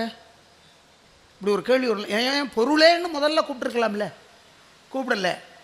கல்வியேன்னு முதல்ல கூப்பிட்டீங்க, பொருளே என்று என்னை அழைத்திருக்கிறீர்கள், இனி அன்பே என்று 3வது ஒருவரை அழைக்க இருக்கிறீர்கள். ஏனென்றால் பொருள் இருந்தால்தான் அன்பு வரும், பொருள் இருந்தால்தான் கல்வியும் வரும் என்பதை நீங்கள் தெரிந்து வைத்திருக்கிறீர்கள். நீங்களும் தெரிந்து வைத்திருந்தால் கைகளை தட்டலாம். அமைச்சர்களாக இருக்கிறதுனால ஓட்டம் மட்டுமில்லை, கைதட்டையும் கேட்டுத்தான் வாங்கணும் போல. இப்போ இங்கே நீங்கள் ஒன்றை புரிஞ்சுக்கோங்க, வாழ்வோடு போராடி வாழ்வதிலும் சாவோடு போராடி வாழ்வதிலும் வாழ்க்கை முடிந்து போகிறது. அப்போ வாழ்க்கை என்றால் என்ன? பிறப்பிற்கும் இறப்பிற்கும் இடைப்பட்ட வாழ்க்கை. நீங்கள் 2 பார்க்கலாம். நாயாக ஒருவன் அலைந்தால் அவன் ஏழை, நாயோடு அலைந்தால் அவன் பணக்காரன். இது அவர் ஒன்ஸ் மோர் கேட்கிறாரு. நாயாக அலைந்தால் ஏழை, ஏன்னா அவனுக்கு பொருள் இல்லை. நாயோடு அலைந்தால் அவன் பணக்காரன். இப்போ யாரோடு அலைய வேண்டும் என்று நீங்கள் முடிவு செய்து கொள்ளுங்கள். இதில் நான் எதுக்கு இடையில? வாழ்க்கை அவர் என்ன சொல்றாரு, குகையில் பேய் இருக்குன்னு ஒரு கதை சொன்னார். குகையில் யமன் இருக்கானா? குகையில் யமன் இருக்கிறான். அவர் பாக்கெட்டுக்குள்ளே இருக்கிற யமனை எங்கள் கையில் கொடுத்துட சொல்லுங்க, நான் வேண்டாங்க மாட்டேன், அது என்னை கொல்லுதான்னு பார்ப்போம். பணத்தினுடைய வாழ்க்கையின் யதார்த்தத்தை புரிந்து கொள்வோம் என்று சொன்னால் கல்வியா, அன்பா, இல்லை பொருளா, எது தேவை என்பதை நாம் புரிந்து கொள்வோம். இந்த மூன்றிலும் எது தேவை என்பதை புரிந்து கொள்ள வைப்பதற்கு இங்கே வந்திருப்பதற்கு பெயர் அன்பல்ல, இங்கே வந்திருப்பதற்கு பெயர் கல்வி மட்டுமல்ல, இரண்டையும் கூட்டு வைப்பதற்கு ஏற்படுத்திய லட்சக்கணக்கான பணத்தை நீங்கள் புரிந்து கொள்ள வேண்டும். அதுக்கும் அப்படித்தான் தட்டுவீங்களா? அன்புதான் ஒருத்தர் பேச வந்திருக்கிறார், அவரை நம்ம அதிகம் துன்பப்படுத்த வேண்டாம். அன்பு எப்படி ஒரு மனிதனை ஆளாக்கும், அது எனக்கு கேள்வி. லௌகீகமான, குடும்பமான, இயற்கை, ஒரு தனி மனிதனுடைய வெற்றி, ஒரு குடும்பத்தினுடைய வெற்றி, ஒரு சமூகத்தினுடைய வெற்றி, ஒரு சமூகத்தினுடைய மனநிறைவு, ஒரு குடும்பத்தினுடைய மனநிறைவு, ஒரு தனி மனிதனுடைய மனநிறைவு, மகிழ்ச்சி, இது எதில் அடங்கி இருக்கிறது? எல்லாம் பணம் வேண்டாம், பணம் வேண்டாம், பணம் வேண்டாங்கிறாங்க. என்ன நான் கேட்குறேன், இவங்க 2 பேரும் இனி பாத யாத்திரையா போகிறாங்க. ராத்திரி பஸ்ஸில் போனால் பணம் கேட்பான், ரயிலில் போனால் டிக்கெட் கேட்பான். சார், வாழ்க்கையை புரிந்து கொள்ளணும். எது தேவை என்பது, இங்கு தேவை எது என்பதை தெரியாமலா இவ்வளவு பேர் கூடியிருக்கிறார்கள்? தெரியுமில்லம்மா, நான் உங்களை அப்பவும் விடல, இப்பவும் விட மாட்டேன். அன்பை பற்றி பேசுறதுக்கு அவர் வர்றாரு. நான் கேட்குறேன், அன்பு எது இருந்தால் அன்பு வரும்? பணம் இருந்தால் அன்பு வரும். சார், மரத்தில் பழம் பழுத்தால் பறவை வரும், பழுக்காத மரத்தில் எந்த பறவை வரும்? இந்த 2 பறவையும் போகும், வேற எந்த பறவையும் போகாது. பழம் பழுத்தால் வவ்வாலை வாவென்று அழைக்க வேண்டாம், அதுவா வரும். அதுபோலத்தான் பொருள். என் தங்கை என்னை மதிக்கிறாள், அன்பு காட்டுகிறாள், என்ன அர்த்தம்? என் அண்ணனை விட நான் 50,000 ரூபாய்க்கு அதிகமாக இந்த பொங்கலுக்கு பட்டுப்புடவை வாங்கி கொடுத்தேன், அதனால் அவள் அன்பு காட்டுகிறாள். பொருள் இல்லாமல் அன்பு இல்லை. என் மனைவி என்னிடம் அத்தான் அத்தான் என்று மயங்கி விழுவதற்கு என்ன காரணம்? தீபாவளிக்கு வாங்கி கொடுத்த பட்டுப்புடவை இன்னும் உடுத்தியே பார்க்கவில்லை. கொஞ்சம் யோசித்து பாருங்க நீங்க. என் பிள்ளைகள் அன்பாக இருப்பதற்கு என்ன காரணம்? நிகழ்ச்சி முடிஞ்சு வீட்டுக்கு போகும்போது இவர் வெறும் பக்கரையை கொண்டுட்டு போறாரு, அவர் வேறு அன்பை கொண்டுட்டு போறாரு. என் தம்பி மணிகண்டன் வீட்டில் போனோம்னா பிள்ளைகள் கேட்குது, அப்பா வாணியம்பாடிக்கு போனீர்களே, என்ன வாங்கி வந்தீர்கள்? அன்பை வாங்கி வந்தேன் மகனே, மறுபடியும் நீ வாணியம்பாடிக்கு போ. என்னை பார்த்து என் பிள்ளைகள் கேட்கும், அப்பா என்ன வாங்கி வந்தீர்கள்? அடடடா, ரயிலில் நெல்லையில் வரும் பொழுது அல்வா வாங்கினேன். மதுரை வரும்போது என் மனைவிக்கு மல்லிகைப்பூ வாங்கினேன். சொன்ன உடனே என் மேலே என் குடும்பத்தாருக்கே மகிழ்ச்சி. சார், கொடுத்தாதான் சார் மகிழ்ச்சி, எடுத்தால் மகிழ்ச்சி என்று எங்காவது இருக்கா சொல்லுங்க? அன்பா என்ன அன்பு? பணம் இல்லாததற்கு அன்புக்கு அர்த்தமே கிடையாது, பொருளே கிடையாது. மதிப்பதற்கு ஆள் இருக்க மாட்டாங்க பணம் இல்லாத அன்பை. அப்போ ஒரு நாள் சைக்கிளில் போனான் ஒரு வாலிபன், ஒரு இளம்பெண் பார்த்தாள், நல்லா இருக்கீங்கன்னா. அடுத்த நாள் ஒரு மோட்டர் பைக்கில் போனான், நன்றாக இருக்கிறீர்கள், அதுவும் நன்றாக இருக்கிறதுன்னா. 3வது நாள் ஒரு மாருதிக்கார அதில் போனான், போய் இறங்கினோன்னு சொன்னால் உங்களை நான் காதலிக்கிறேன்னா. 4வது நாள் நடந்து போனான், எல்லாம் எங்கே என்றால் அனைத்தும் வாடகை என்றான். அப்படியா அண்ணா என்றாள். இதான் உங்க அன்பு. சைக்கிளில் போகும்போது கூட வந்த காதல், பைக்கில் போகும்போது வந்த காதல், மாருதி காரில் போகும்போது வந்த காதல். அன்பிற்குரிய தம்பி மணிகண்டன் அவர்களே, நடந்து போகும்போது ஏன் வரவில்லை? வராது. உடனடியாக கார் வாங்குங்கள். அடுத்தவர்கள் காதலிப்பதற்காக இல்லை, என் குழந்தை உங்களை மீண்டும் காதலிப்பதற்கு வேணும்ல சார். அப்பதான் அன்பு வரும். கொடுத்தால்தான் அன்பு.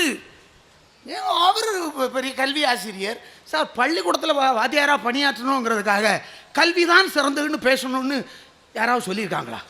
ஏன் சார் உங்கள் கவர்மெண்ட்டில் அப்படி சட்டம் இருக்கா? இல்லைல்ல, அது வேற ஓய்வு பெற்றாச்சு இல்லை, உண்மையை சொல்லி தொலைய வேண்டியதானே. படிக்கிறதுனால தான் ஒரு மனுஷன் மிகப்பெரிய அறிஞனாக, மிகப்பெரிய வல்லமையுடையவனாக, பெரிய பணக்காரனாக வருவான்னா அப்படியெல்லாம் கிடையாது. தயவு செய்து நினைக்காதீங்க, பணம் சம்பாதிக்க வேண்டுமானால் தயவு செய்து பள்ளிக்கூடத்துக்கே போகாதீங்க. நான் பணியாற்றியவன் 35 ஆண்டுகள் அனுபவத்தை சொல்கிறேன். தெரியாதனமா போய் பள்ளிக்கூடத்துக்குள்ள மாட்டிவிட்டு படாத பாடு இன்னைக்கும் பட்டுக்கிட்டு இருக்கேன். இன்னும் சைக்கிளை விட்டு பைக் வாங்க முடியல. அதனால நீங்க அவசரப்பட்டு சம்பளம் கூட்டிட வேண்டாம், ஏன்னா இனி அது எனக்கு வராது. அப்போ அன்பு என்ன சொல்றாரு, செல்வம் கல்வி ரொம்ப உயர்ந்தவனாக ஆக்குங்கிறார். நான் ஒரு சின்ன கதையை சொல்றேன். ஒரு மாதா கோயில், அந்த மாதா கோயிலில் மாணிக்கம்னு ஒருத்தன் தான். அவன் மணி ஆட்டிக்கிட்டே இருந்தான். திடீர்னு ஃபாதர் மாதிரி இன்னொரு ஃபாதர் வந்தாங்க. வந்தோடனே அந்த ஃபாதர் என்ன பண்ணார், நம்ம மாதா கோயிலில் பணியாற்றக்கூடிய எல்லோரும் கண்டிப்பாக 8வது படித்திருக்க வேண்டும் அப்படின்னு ஒரு உத்தரவு போட்டாங்க. இந்த பள்ளிக்கூடத்து வாசலுக்கே போனதில்லை. யார்? நம்ம மாணிக்கம். போகவே இல்லை. அவன் 4-5 நாளாக 5-6 வருஷம் போய் படித்து பார்த்தான், எழுத்து மண்டைக்கு ஏறலை. ஃபாதரை தனியாட்டும் போய் பாவ மன்னிப்பு கேட்டு பார்த்தான், அவர் கொடுக்குறதுக்கு வழி இல்லை. சட்டம்னா எல்லாருக்கும் போகுதான், படித்தா வேலை இல்லைன்னா வெளியே போன்ட்டார். வந்துட்டான். வந்து ஒரு டீ கடை, ஒரு வண்டி, உருட்டு வண்டியில் ஒரு டீ ஆரம்பித்தான். மாணிக்கம் டீ ஸ்டால். டீ நல்லா இருந்து. டீ நல்லா இருந்தோடனே நிறைய பேர் அந்த கடைக்கு வர ஆரம்பித்தாங்க. அதில் ஒரு பேங்க் மேனேஜர் திடீர்னு ஒருத்தர் சொன்னார், மாணிக்கம் டீ நல்லா போடுறியே, நம்ம பேங்க் பக்கத்துலேயும் ஒரு டீ கடை போடேன்னாரு. ஒரு மாணிக்கம் எப்படி ஐயா 2 இடத்துல போட முடியும்? தலப்பா கட்டி பிரியாணி நாடங்கும் இருக்கு, போடுன்னாரு. இவன் என்ன பண்ணா, அங்கே ஒரு உருட்டு வண்டியை விட்டு மாணிக்கம் டீ ஸ்டால் தான், ஊர் முழுக்க மாணிக்கம் டீ ஸ்டால். அவனுக்கு இப்போ பணம் கூடிக்கிட்டே போகுது. ஒரு சின்ன ஹோட்டல் ஆரம்பித்தான். ஹோட்டலை இனி 5 ஸ்டார் ஹோட்டல் ஆக்கணும்னு ஆசை. நேராக பேங்குக்கு போனான். ஐயா, நான் ஒரு 50 லட்சம் ரூபா கடை வாங்கணும்னு வந்திருக்கேன். என்ன மாணிக்கம் சார், நீங்கள் பேங்குக்கு வந்துட்டீங்க, சொல்லியிருந்தா பேங்கே உங்கள் வீட்டுக்கு வந்திருக்குமே. ஏன் இவர் இப்போ தள்ளுவண்டி மாணிக்கம் இல்லை. உடனே இவன் சொன்னான், ஐயா அப்படியெல்லாம் இல்லை, நான் அப்படியே இருக்கிறேன். சரி இதில் ஒரு கையெழுத்து போடுங்க, இந்த ஃபார்மில் ஒரு கையெழுத்து போடுங்கன்னாரு. உடனே நம்ம மாணிக்கம் சொன்னான், என்ன பரியாசம் பண்ணுறீங்களான்னா. இல்லை சார், பேங்கில் லோன் வேணா கையெழுத்து போடணும், நம்ம கை நாட்டு தான், பள்ளிக்கூடத்து பக்கமே போனதில்லை. அப்படியா, பள்ளிக்கூடத்து பக்கமே போனதில்லையா? என்னங்கய்யா நீங்கள் மாணிக்கையா, ஐயா நீங்கள் பள்ளிக்கூடத்து பக்கமே போகாமல் கல்வியே கற்காமலே 50 லட்சம் ரூபா லோன் வாங்குற அளவுக்கு 5 கோடி ரூபா சொத்து வச்சிருக்கீங்களே, பள்ளிக்கூடத்துக்கு மட்டும் போயிருந்தீங்கன்னு வைங்க. உடனே மாணிக்கம் சொன்னார், மணி ஆட்டிக்கிட்டு இருந்திருப்பேன்.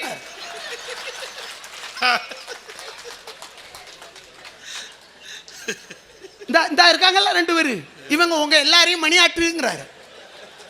நான் சொல்றேன், வாழ்க்கையை புரிந்து கொண்டால் நீங்க இந்த மணி ஆட்டுறதை நிறுத்தணும். அதுக்கு என்ன பண்ணணும், படிக்கணும்னு அவர் சொல்றாரு. வேண்டாம் சார், பொருள் தான் வேணும். எங்க வீட்டுக்கு பக்கத்து வீட்டில் ஒருத்தன் பெட்டி கடை வச்சிருக்கான். அவன் எங்க ஊர்ல என் தம்பி பையன் டாக்டர், அவனோட கூடுதல் சம்பாதிக்கிறான் சார். அவன் சில நேரம் என் தம்பி பையனை என்கிட்ட சொல்றான், பெரியப்பா ஏன் என்ன படிக்க வச்சிங்கன்னு தெரியல, பழையபடி நீ டீ கடை வைக்கிறியா? ஆனால் போக முடியாது. அதனால் முதல்லையே அதை எடுத்துடணும். எனவே அன்பு என்பது, செல்வம் என்பது எந்த அளவிற்கு உரியது என்பதை சமூகம் ஏற்றுக்கொண்டிருக்கிறது, உலகம் புரிந்திருக்கிறது. இந்த 4 பேரை தவிர உலகம் புரிஞ்சு போச்சு. உலகத்துக்கு தெரியும் பணம் தான் முக்கியம்னு. சார், என் பையனை படிக்க வைக்கணும், ஏன் ஒரு பிள்ளைய எல்கேஜியில் கொண்டு சேர்க்கணும். நான் மிகப்பெரிய பண்பாளன். சென்னையில் என்னை யாரிடம் கேட்டாலும் தெரியும், நான் அன்பானவன். என் பையனுக்கு ஒரு எல்கேஜி அட்மிஷன் கொடுங்கள். நான் தொலைக்காட்சியில் எல்லாம் வந்திருக்கிறேன். அமைச்சர் வைகை செல்வனோடு பேசியிருக்கிறேன், மேலாள் அமைச்சரோடு. 1 லட்சம் ரூபா கட்டு. ஏன் அதுக்கு எல்கேஜின்னு வச்சான் தெரியுமா? கேஜா பணத்தை கொண்டு போய் கட்டினாதான் சார் அட்மிஷன். ஏன் அங்கே போய் நிற்கிறீங்கன்னு வேண்டாம்ல, பொருள் வேண்டாம்ல, பள்ளிக்கூடத்தில் காத்துக்கிடுங்க, சுண்டல் வியாபாரம் பண்ணி படிச்சுக்கலாம். அங்கே கேட்க வாத்தியார் பாடம் நடத்துறது கொஞ்சம் கேட்கும். என்ன வாழ்க்கை? யதார்த்தமாக யோசியுங்கள், யதார்த்தமாக யோசியுங்கள். ஒரு கூட்டத்தை தயவு செய்து திசை திருப்பாதீங்க. நீங்கள் நல்ல கூட்டம், அறிவார்ந்த கூட்டம், நல்ல யோசிக்கிறவர்கள், செல்வம் சேர்க்கிறவர்கள், செல்வமே பெரிதென்று இங்கே வந்திருப்பவர்கள். அதனால்தான் இருப்பதால் தான் வாரி வாரி கொடுத்து இந்த நிகழ்ச்சியை இந்த அளவிற்கு நடத்த முடிந்திருக்கிறது என்றால் இருப்பவர்கள் கொடுப்பார்கள், இல்லாதவர்கள் எடுப்பார்கள். நீங்க இருக்கணுங்கிறீங்களா இல்லை வேண்டாங்கிறீங்களா? நான் கேட்குறேன். அதனால் இவங்க சொல்லுவாங்க, ஒன்றும் இல்லை சார், பிறக்கிற குழந்தைக்கே தெரியுது சார். அப்போல்லாம் நான் பிறக்கும் போதெல்லாம் குவா குவா அப்படின்னு தான் அழுதேன். ஏன்னா எங்கள் வீட்டிலே பிரசவம் பார்த்தாங்க, எந்த டாக்டரும் வரமாட்டாங்க. இப்போ அப்படி இல்லை. இப்போ பிறக்கிற பிள்ளைகள்லாம் ரூவா ரூவா, ஏன்னா பிறந்த உடனே 1.5 லட்ச ரூபா எடுத்து கட்டணும். சே, என்ன படிப்பு, என்ன அநியாயம், என்ன அன்பு, சே, என்ன சார் கண்டுபிடிக்கிறீங்க நீங்கள்? பெத்த பிள்ளை அதுக்கு என்ன இளவு தெரியும்? அதுக்கு தெரியுது சார் பணம் தான் முக்கியம், ரூபா ரூபான்னு அழுது. நர்ஸுகள்கிட்ட போய் கேளுங்க, அவள் சொல்லி தருவா. இல்லைன்னா இவங்களை விட்டு இனி பிரசவத்தை பார்க்க சொல்லணும், அப்போ தெரிஞ்சிடும். என்ன வேண்டாம் உங்களுக்கு சார்? எல்லாம் தருவது எது? அதை பாருங்க சார். கல்வியா? கல்வி இருந்தால் எல்லாம் தருமா? நான் கேட்குறேன். எங்கள் ஊரில் என்னை விட அதிகமாக படித்தவங்களாம் இன்னும் வீட்டில் உட்காந்துருக்கான், சத்திரத்துலையும் சாவடியிலையும் உட்காந்து கதை அடிச்சுக்கிட்டு இருக்கான், வேலை கிடைக்கல. நல்லா புரிஞ்சுக்குவாங்க. கல்வி கற்றவர்க்கெல்லாம் என்னது இல்லை, வாழ்க்கை இல்லை. அன்பு இருக்கிறவர்களுக்கெல்லாம் வாழ்க்கை இல்லை. ஆனால் செல்வம் இருப்பவர்களுக்கெல்லாம் வாழ்க்கை உண்டு. வீட்டில் சகோதரிகள் திருமணம் முடித்துக் கொடுப்பதற்கு முடியாமல் தத்தளிக்கிற தாய் தந்தையர்களை பார்த்து நான் இந்த மேடையில் அழ வேண்டும் என்று ஆசைப்படுகிறேன். அவர் சொல்றாரு, அழுகிறாதங்க, ஆசைப்படுகிறேன்னு தான் சொன்னேன். 5 லட்சம் ரூபாய் 50 பவுன் அந்த வீட்டில் காணாமல் போனது. நடந்தது திருட்டல்ல, திருமணம் என்று ஒரு கவிஞன் பதிவு செய்தான்.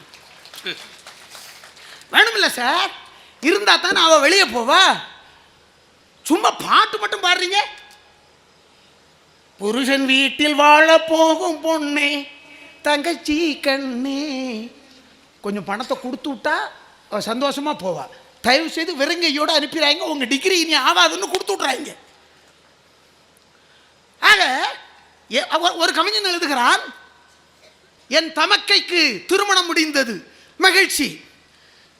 அவள் புகுந்த வீடு போனாள், மறுநாள் நாங்கள் வாடகை வீடு போனோம். ஏன் சார்? ஏன்? அன்பு இருந்தா முடியுமா? கல்வி இருந்தா முடியுமா சார்? இந்த ரெண்டும் இல்லாமல் பணம் இருந்தால் வாழ்க்கை முடியும். அதனால தயவு செய்து சொல்லுகிறேன், ஐயான்னு பஸ் ஸ்டாண்டில் பிச்சை கேட்டாம்னா அவனுக்கு போடுறதுக்காவது பைசா வச்சுக்கோங்க. இந்த 4 பேருக்கும் என்ன மணி அடிக்கிறீங்க? மணி அடிச்சு பழக சொன்னீங்களே அடிங்க. அதாங்க பார்த்துட்டீங்களே, நல்லா அடிக்குது இல்லை?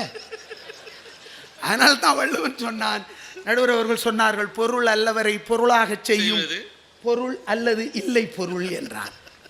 செல்வரை செய்வர் சிறப்பு. செருனருடைய செருக்கறுப்பது எது தெரியுமா? உங்கள் பகைவர்களுடைய செருக்கை அறுக்க வேண்டும் என்று ஆசைப்படுகிறீர்களா? செல்வத்தை சேருங்கள், பகைவன் காணாமல் போவான். என்ன சார் நீங்க என்ன சொல்லிட்டு இருக்கீங்க?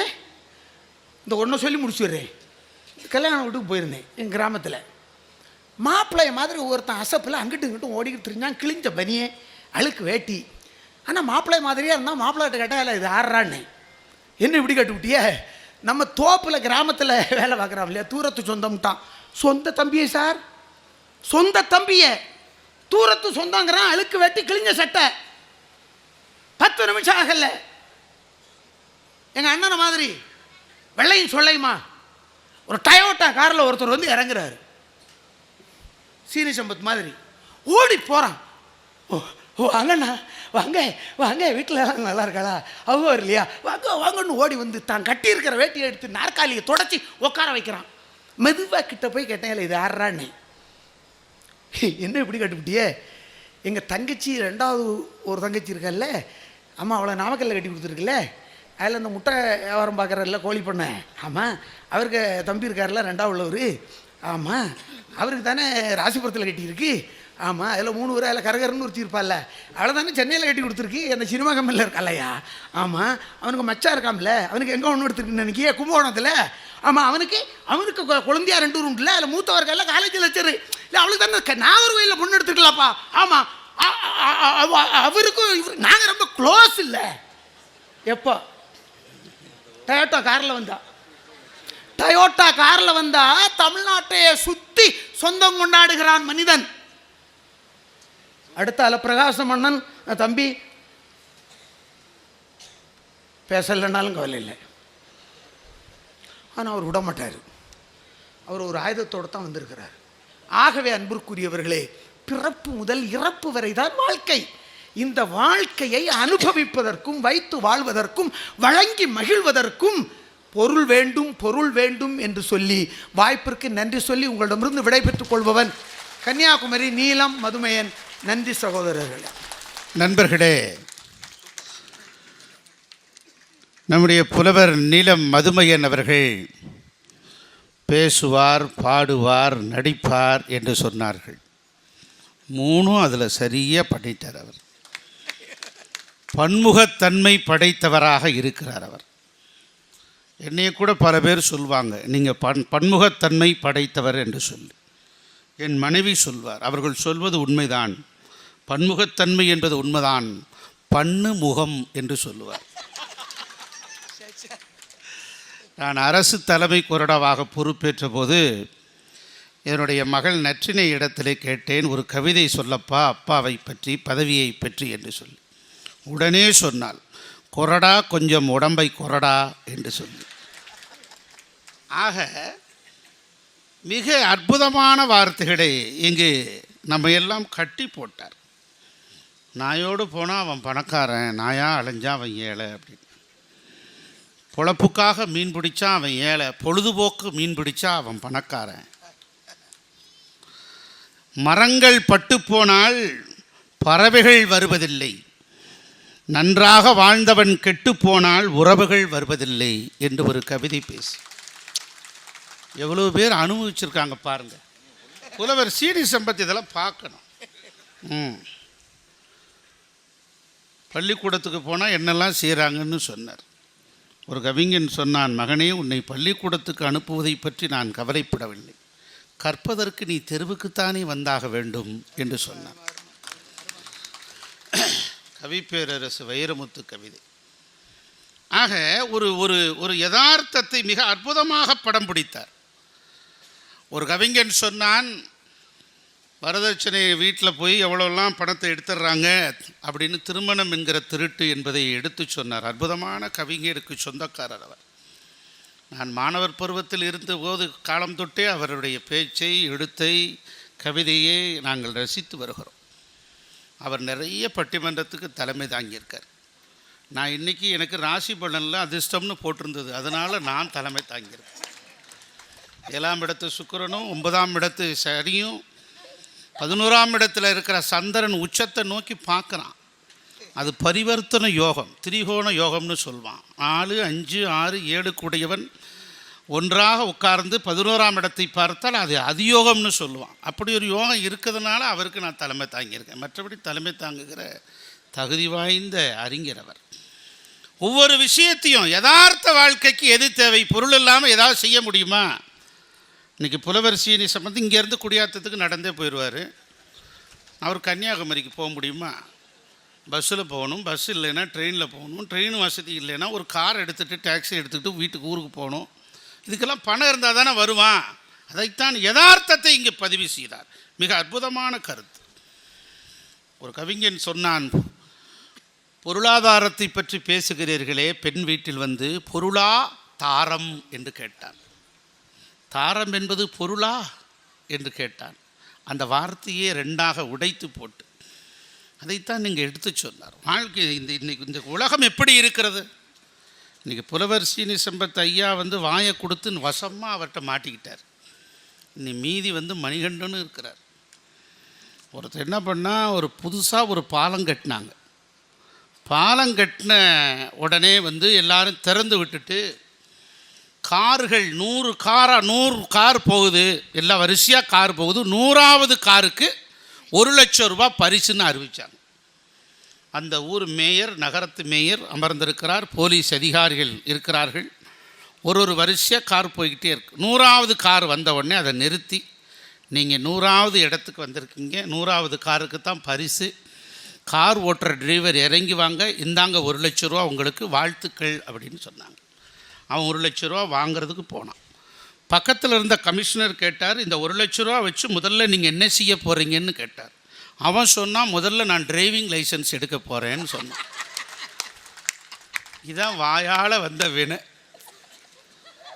இப்படி புலவர் பேசி அதுக்கு வந்து நீலம் மதிமகன், ஐயோ அப்பா என்னமா உணர்ச்சி வசப்பட்டு பேசினார். இதுக்கு மேலேயும் கவிஞர் மணிகண்டனை கோபம் ஆவேசத்தில் பார்த்தார். இனி என்னெல்லாம் இருக்கோ தெரியல. இவைகளெல்லாம் அவருடைய கருத்துக்களை எல்லாம் இந்த நீதிமன்றம் பதிவு செய்கிறது. அன்புதான் என்பதற்கு கவிஞர் மணிகண்டன் காத்திருக்கிறார். உலகத்தின் எல்லா மூலைகளிலும் மொழிகளே இல்லை என்று சொன்னாலும் கூட, பாசைகளே இல்லை என்று சொன்னாலும் கூட, அன்பின் மூலமாக தன்னுடைய ஒவ்வொரு பரிபாசைகளும் பேசிக்கொள்ளலாம் என்று சொல்வார். கல்கத்தா வீதிகளில் அன்னை தெரசா தன்னுடைய இளமை காலத்தில் வயதானவர்களுக்காக, முதியோர்களுக்காக, தொழுநோயாளிகளுக்காக கையேந்தி வீடு வீடாக சென்று பிச்சை எடுத்து அதில் கிடைத்திருக்கக்கூடிய பணத்தை வைத்து தொண்டூழியம் செய்தார். அப்போது ஒரு வீட்டின் முற்றத்தில் நின்று கையேந்தி யாசகம் கேட்கிறார். அன்புக்குரிய பெரியவர்களே, அந்த நேரத்தில் அவர் மனமுருகி கேட்கிறார், யாராவது இந்த வீட்டில் இருப்பவர்கள் எங்கள் தொழுநோயாளிகளுக்காக உதவி செய்யுங்கள், ஆதரவற்றவர்களுக்காக உதவி செய்யுங்கள், முதியோருக்காக உதவி செய்யுங்கள், நடக்க முடியாதவர்கள், பேச முடியாதவர்கள் என்று மாற்றுத்திறனாளிகள் எங்களை நம்பி வந்திருக்கிறார்கள், உதவி செய்யுங்கள் என்று கையேந்தி பிச்சை கேட்கிற போது ஒருவன் வீட்டை திறந்து காரி துப்பி விட்டான் கையில் எச்சியை. நாம இருந்தால் என்ன செய்திருப்போம்? துடிதுடித்து போயிருப்போம். ஆனால் அன்னை தெரசா சொன்னார், மகனே, உன்னை இறைவன் ஆசீர்வதிக்கட்டும். நீங்கள் எனக்கு அன்போடு கொடுத்த இந்த எச்சியை நான் வைத்துக் கொள்கிறேன், என் பிள்ளைகளுக்கு வேறு ஏதாவது தர இயலுமா என்று கேட்டார்.